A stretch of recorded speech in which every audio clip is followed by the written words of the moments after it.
Hello, it's the Coaster Crew. Sorry for the long absence, but I'm back with a review for Seaworld Orlando, which is the flagship SeaWorld park located in Orlando, Florida. I'm here to start off my review talking about its appearance and cleanliness. So as you can see here, this picture epitomizes the beautiful aspects of the park, like the waterfall, the nature, like all the trees, the landscaping is just beautiful.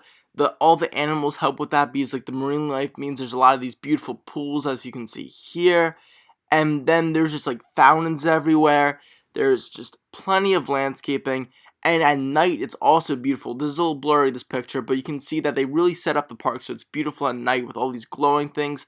The one little negative aspect was that in the area where Falls is being constructed, there was a lot of construction walls and stuff, and that's not as pretty, but that's more temporary, so that's okay. Overall, I'd give appearance a 5 out of 5. As you can see here, there's this massive lake in the center, and it's just overall a scenic park, really beautiful. This is one of the high points of the park. Theming, which is out of 4, is up next, and as you can see here, the Antarctica theme section is amazing, which is around the Empire of the Penguins ride. That's the best theme section in the park. Other than that, there's a little bit like around certain rides, like Mako has like seashells on the ground, and the area overall is like a shark theme with a shark themed restaurant. And then like there's some animal theming in terms of like how Manta, like that area has a lot of like stingrays and stuff and mantas around there. But there's not a whole lot of like area theming, like there's not clear sections. It's more just a pretty park centered on sea animals. The kids area does have some nice like sea theming, but in terms of like individual rides, like Wild Arctic, which is pictured here, has some theming. Empire of the Penguins and Journey to Atlantis are the only ones with some good theming. So overall, I give it a 2 out of 4 for this category. Operations is out of 4, and overall SeaWorld Orlando does pretty well here. They have 3 high-capacity B&Ms, Mako, Manta, and Kraken, and they all have just a lot of capacity, and they move very fast. The employees are always very quick on the dark rides too, and on the kiddie rides. The one issue was with Kraken. It's not really the employees' fault, but it was just very slow because when I rode it, there was VR on some of the rows. So it was just very slow trying to get the VR. So overall, I'd give it a 3 out of 4, just knocking off a point for the VR. Employees, atmosphere, and charm are all grouped together for my next category, which is at a 3. And I just love the charm and atmosphere. Like you drive past this beautiful SeaWorld logo with mist spraying. I love that lighthouse entrance with the fake whales and seals. It just has this very SeaWorld-esque vibe to it. Then as you're walking down the main path, there's beautiful landscaping. You see the SeaWorld logo, you see Manta peeking out behind the trees. It's just beautiful, a very charming park. I think the animals add a lot of charm and uniqueness to it also. Like for example, seeing penguins after you get off of Empire of the Penguin. And then I don't have any pictures of the employees because that would be weird. But they're great employees too. I didn't find any problems with them. They're all nice and friendly. So perfect 3 out of 3 for this category right here. SeaWorld doesn't have tons of kids and family rides, but the ones they do have are pretty great. So this kids area, as I've talked about earlier, is really well themed. It has a couple rides and just a very pretty place. I imagine kids love it there. It even has this pretty nice kids coaster, Shamu Express, which is like a Zero Force 3 or something. It's pretty fun. It's better than most kiddie coasters.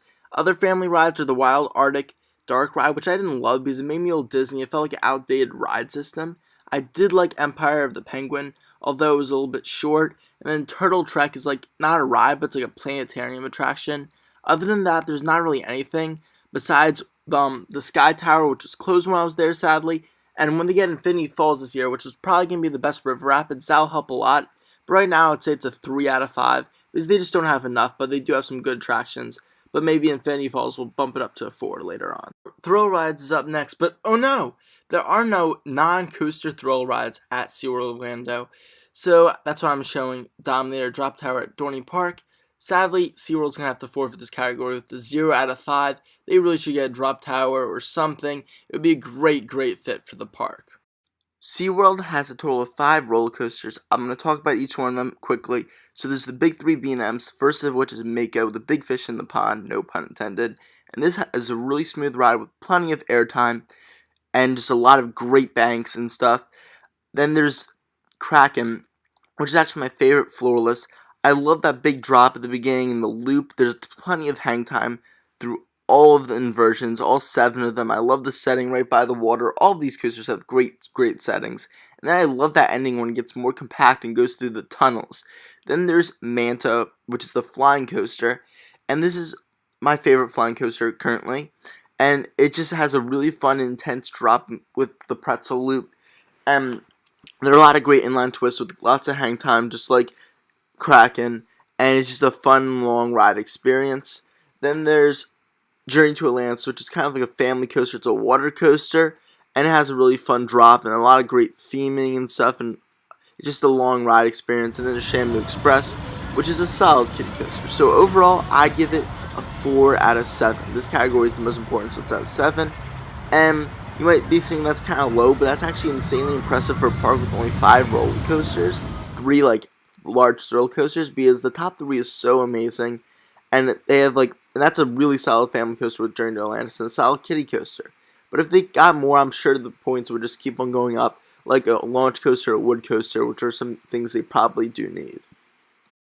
Pricing is the next category, and it's at a 4. And Seaworld Orlando is actually a fairly expensive park, costing $80 for a single day ticket. But luckily, my family got a AAA discount, where for one day at Busch Gardens, one day at Seaworld, it cost $100 total. So that was a great deal. But overall, Seaworld Orlando is pretty pricey, but that's understandable. It's very expensive to run all those shows with the lavish sets. All those animals require a lot of care. They have a couple really expensive roller coasters. So overall, it makes sense. They also have some decent deals, like the quick queue or the all-day dining meal thing that I didn't get, but they look like a pretty good deal. So overall, I'll give it a 3 out of 4. The park is pricey, but it is understandable. Food is up next, and I actually didn't eat at SeaWorld Orlando, but I saw they do have a good amount of options, like pictured here, the Shark Underwater Grill, so I'll give them just a 3 out of 3. They have pretty much better food than typical theme parks, and also, I love the food at like the other 2 Busch Gardens parks, so I assume this food's pretty good too. Before I reveal my final score, I have some extras to talk about, which kind of help get SeaWorld a better score because there's so much extra stuff they have at the park that I didn't already mention in my category. So I'm first giving 2 points for their animals. Here's a walrus, as you can see. They have so many amazing sea animals. It's just awesome. It takes a lot of time of your day to just see all of them. It adds an extra experience. Then they have so many great shows. First, there's the famous Orca show, which you can see here. Then there's a kind of more variety. There's like an indoor bubble show that was really cool. They have this bubble artist. Then my personal favorite was the dolphin show. I love that one. There's also a dance show that I'm not showing. But then they get 2 points for that. Then they get another 2 points for the awesome fireworks shows. You can see here, there's water, there's fireworks, there's fire effects on the water. And overall, it's just absolutely stunning. And it's only really surpassed by Disney World's fireworks. So that's 2 more points. That's a total of plus 6 points for their extras. And that gets them to a total of 32 out of 40 points. When you divide by 4, that gives them a solid 8 out of 10 rating. This is a spectacular park, and 8 out of 10 is really impressive on this really difficult scale. So SeaWorld Orlando is one of my favorite parks I've ever been to. I highly recommend it if you're in the Florida area. So thank you for watching. Stay tuned for more videos coming soon. See you guys later from the Coaster Craze. Bye.